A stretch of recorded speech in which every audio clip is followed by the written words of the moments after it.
हे मी पहिल्यांदाच करतोय। माननीय नामदार श्री उदयजी सामंत, मंत्री उद्योग व मराठी भाषा, माझे मित्र रितेशजी देशमुख,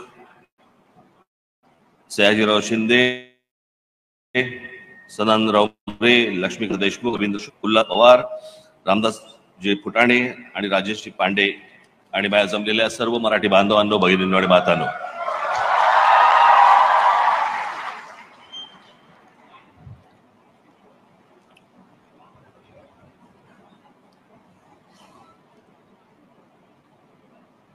तुमच्या मनात असेल की हा कसा इथे शासनाचा कार्यक्रम आहे,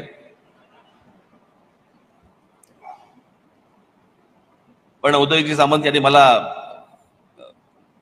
बरीच गळ घातली आणि या कार्यक्रमासाठी मला बोलवलं आणि त्यामुळे आपलं सर्वांचं दर्शन झालं। त्यामुळे मी उदयजी सामंत यांचे मी मनापासून आभार मानतो। आज माझे मित्र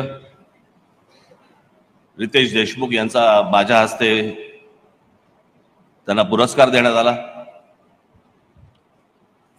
ही सगळी भाग्यवान माणसं, मी दिलं म्हणून नाही, पण यांना पुरस्कार मिळतात, आमच्या वाट्याला फक्त तिरस्कार असतो आणि तो घेऊन आम्हाला वाटचाल करत राहावी लागते।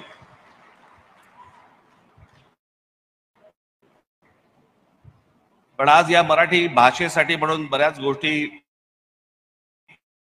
आपल्याला करण्यासारख्या आहेत। सयाजीरावांचा की त्यांनी मराठीत भांडण कसं केलं आफ्रिकेतल्या माणसाशी। आपण आपल्या भाषेवरती ठाम राहिलं पाहिजे।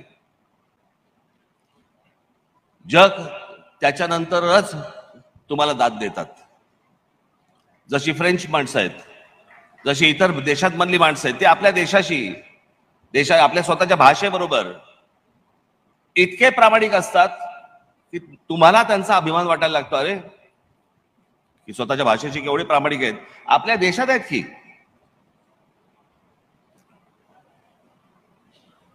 आणि जर बाकीची राज्य जर समजा स्वतःच्या भाषेबद्दल जर समजा अभिमान बाळगून असतील, तर आपण दुसऱ्या भाषेमध्ये का बोलायला जातो?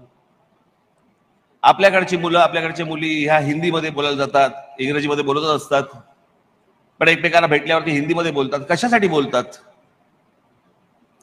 आता आपल्या इथे राष्ट्रगीत लागलं होतं, काय राज्यगीत, जय जय महाराष्ट्र माझा। सांगून दाखवा भारतामध्ये कुठच्या राज्याचं राज्यगीत आहे? कोण म्हणतं जय जय आसाम माझा? असं कोण म्हणतं का मला? जय जय गुजरात माझा, जय जय तामिळनाडू, जय जय महाराष्ट्र माझा।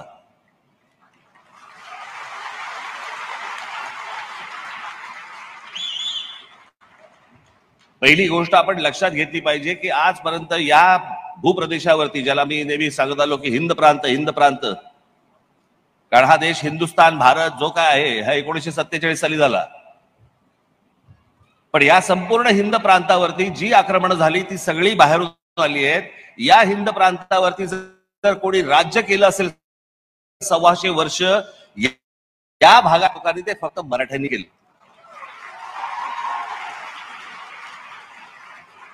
इतर कोणीही राज्य केलेलं नाही, बाकीचे आले ते सगळे बाहेरून आलेले लोक आहेत। आणि ज्यांनी राज्य केलं, जे राज्यकर्ते होते, ज्या राज्याची जी भाषा आहे ती भाषा आपण वृद्धिंगत नाही करायची, मग काय करायचं?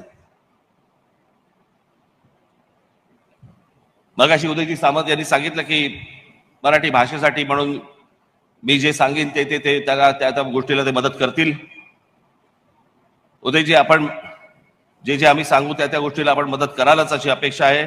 जे आम्ही करू त्यालाही आपण पाठिंबा द्यावा अशी आमची विनंती आहे।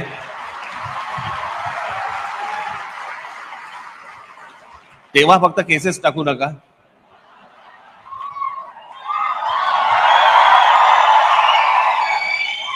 आतापर्यंतचा अनुभव सांगितला आपला, बाकी काही नाही। काय जे करतोय ते महाराष्ट्रासाठी करतोय, जे मराठी भाषेसाठी करतोय, आमच्या परीने करतोय। तुमची बौद्धिक मशागत करण्यासाठी ही सर्व मंडळी बसलेली आहेत तिथे, मोरे साहेब बसलेले आहेत, बाकीची सगळी मंडळी बसलेली आहेत। आमच्या सदानंदराव मोरेंची व्याख्यानं तुम्ही युट्यूब वरती ऐका। ती ऐकल्यानंतर तुमच्या लक्षात येईल आपण मराठी आहोत म्हणजे काय आहोत.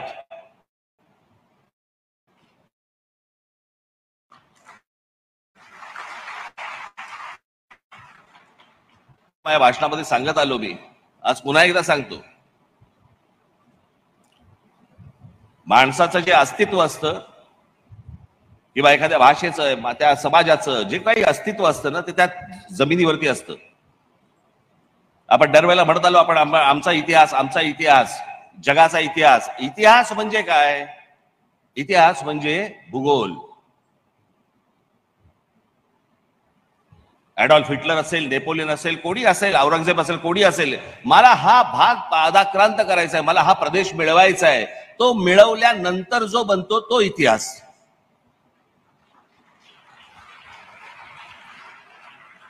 तुम्ही इतिहास काढून बघा. सगळा इतिहास काढल्यानंतर तुमच्या लक्षात येईल की आपण कशाला इतिहास म्हणतो आहोत.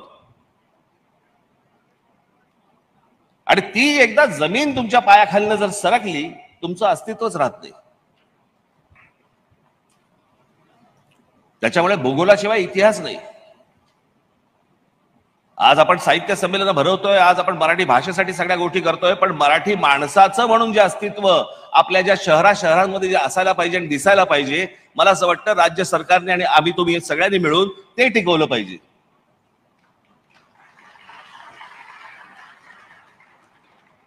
नुसत्याच फक्त प्रगतीच्या नावावरती जर आमच्याकडच्या जमिनी फक्त जाणार असतील आणि आमचीच लोक जर समजा आमच्याच राज्यामध्ये बेघर होणार असतील, मला असं वाटतं त्याला विकास नाही म्हणत. तो विकास नसतो. आपलं अस्तित्व पुसण्याचा तो एक प्रकारचा डाव असतो. मला असं वाटतं ती गोष्ट प्रत्येकाने समजून घेतली पाहिजे की आपण नेमकं काय करतो आहोत. प्रत्येकाने ही गोष्ट जपली पाहिजे. माझ्या इकडे एखाद्या कंपनीने विकत घेतली, कंपनीने विकत घेतलीचा अर्थ काय?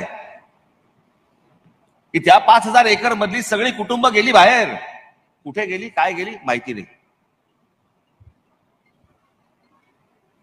जर समजा आपण ह्या गोष्टी जर जपल्या नाहीत, आपण आपलंच राज्य जर जपलं नाही, मला सगळ्याकडच्या, मला आज काय कुठचं तुम्हाला कॉन्ट्रोवर्शियल किंवा असल्या प्रकारची गोष्ट सांगायची नाही, पण मला असं वाटतं की साहित्य, इतिहासातनं काही आपण बोध घेणार नसू. इतिहास न वाचलेला बरा.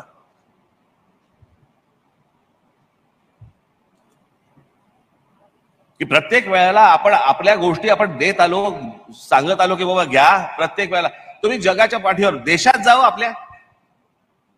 मी तुम्हाला साधी एक गोष्ट म्हणून सांगतो की आता 370 कलम हे काश्मीरमधनं रद्द झालं. ते झालं नाही झालं वगैरे वगैरे, आपण त्या भानगडीत नको जाऊया. आता 370 कलम रद्द झाल्याचा अर्थ काय? तर भारतीय माणूस तिथे काश्मीरमध्ये स्वतःची जमीन घेऊ शकतो. अजून किती जणांनी घेतले मला माहिती नाही. खरं तर पहिल्यांदा अंबानी आणि अदानीने घ्यायला पाहिजेत. आता लोकांना विश्वास बसेल ना की बाबा जायला हरकत नाही. पण तुम्हाला गंमत म्हणून सांगतो, हे फक्त काश्मीर पुरता नाही आहे. तुम्ही जर समजा आता हिमाचल प्रदेशमध्ये जरी गेलात, तरी हिमाचल प्रदेशमध्ये तुम्ही जमिनीचा तुकडा घेऊ शकत नाही. भारतीय कोणी माणूस जरी समजा तिकडे गेला, तरी हिमाचल प्रदेशमध्ये तुम्ही तुमचा जमिनीचा तुकडा विकत घेऊ शकत नाही. तुम्ही जर आसाम, मणिपूर आणि ह्या सगळ्या भागामध्ये गेलात, तुम्ही तिथे जमीन विकत घेऊ शकत नाही, भारतीय असून सुद्धा. आम्हीच का मोकळीक दिली आहे?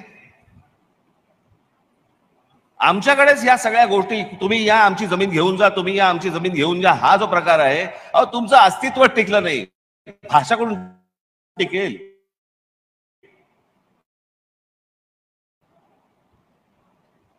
तुम्हीच असाल तर भाषा टिकेल नो. माझी उदयजी सावंत यांना विनंती आहे की मराठी भाषेबरोबरच मला असं वाटतं राज्य सरकारने आपल्या मराठी माणसाचं अस्तित्व देखील तसंच टिकवलं पाहिजे. ते टिकणार असेल तर मराठी भाषा टिकेल.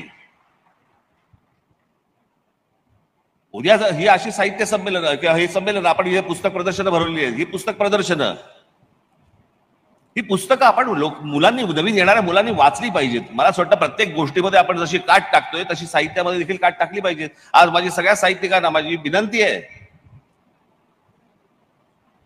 तुम्ही चांगलं असेल वाईट असेल काही असेल, पण मला असं वाटतं साहित्यिकांनी मार्गदर्शन केलं पाहिजे, साहित्यिकांनी बोललं पाहिजे, साहित्यिकांनी सांगितलं पाहिजे, मार्ग दाखवला पाहिजे. तो राजकीय असेल ना तर काही असेल. पूर्वीच्या काळामध्ये साहित्यिक बोलायचे, पूर्वीच्या काळी साहित्यिक राजकीय विषयांवरती आपलं मत मांडायचे. मला आता कोणी मत मांडताना दिसत नाहीत. कोणतेही सरकार असू देत, त्याचा काही विषय नाहीये की आज यांचं सरकार आहे म्हणून किंवा त्यांचं सरकार, कोणाचंही नाही.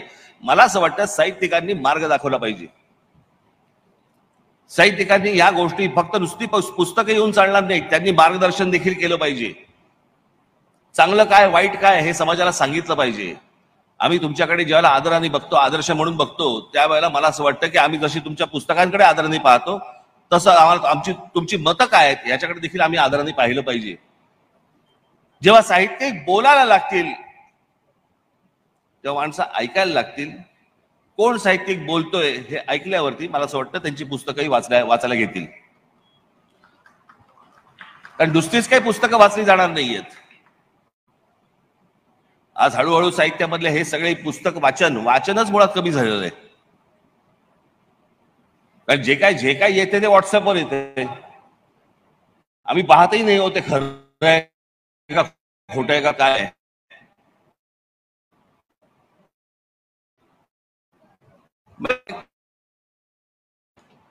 घराघरात डॉक्टर झालेत. एक वेलदोडा घे, त्याच्यामध्ये थोडीशी हळद घाल, त्याच्यामध्ये थोडीशी एक वेलची घाल आणि माशाच्या लघवीचे थोडे 2 थेंब टाक. कोणी आणायचं माशाच्या लघवीचा थेंब?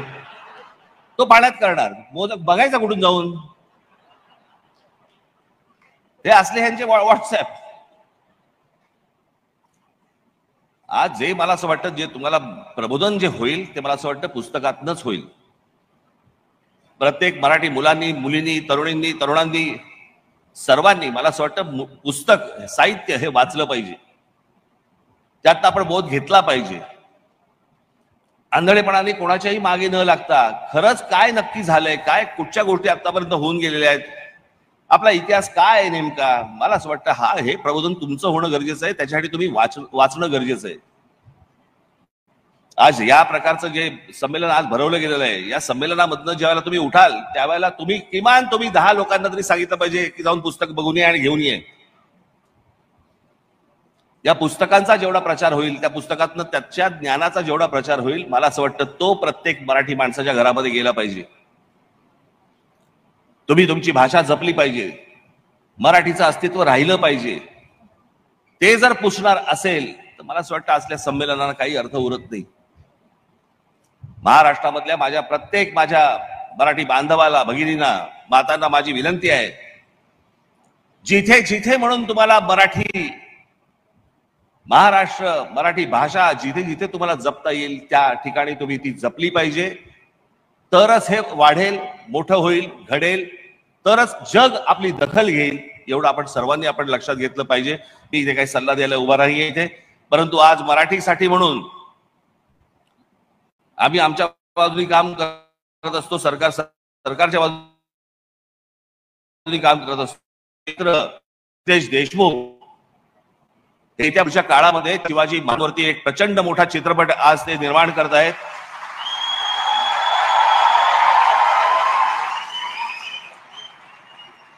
शिवरायांच्या भूमिकेमध्ये ते स्वतः आहे.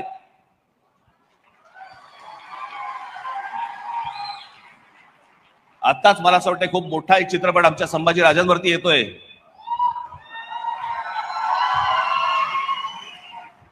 आणि पुढच्या काही काळामध्ये रितेश देशमुख यांचा शिवाजी महाराजांवरचा चित्रपट आज येतोय. आपल्या महाराष्ट्रामधले आपले महापुरुष हे आपण मोठे केले पाहिजेत. आपल्या महापुरुषांना आपण जातीपातीमध्ये अडकवलं नाही पाहिजे. आपण जातीपातीमधनं महापुरुष आपण नाही पाहिले पाहिजे. प्रत्येक महापुरुष हा आपला असला पाहिजे, हा प्रत्येक आपला महाराष्ट्राचा असला पाहिजे.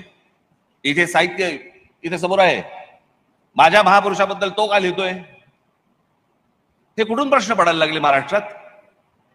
मला असं वाटतं योग्य लिहितोय का अयोग्य लिहितोय इथपर्यंत ठीक आहे, पण कोणत्या जातीचा माणूस लिहितोय ही कधी वेळ आली नव्हती. मला असं वाटतं या जातीपातीतनं हा महाराष्ट्र बाहेर येणं गरजेचं आहे. महाराष्ट्र हा मराठी म्हणून एकत्र येणं गरजेचं आहे. जशी बाहेरची राज्य बाकीची राज्य जशी त्यांची भाषा म्हटल्यानंतर जशी एकत्र येतात.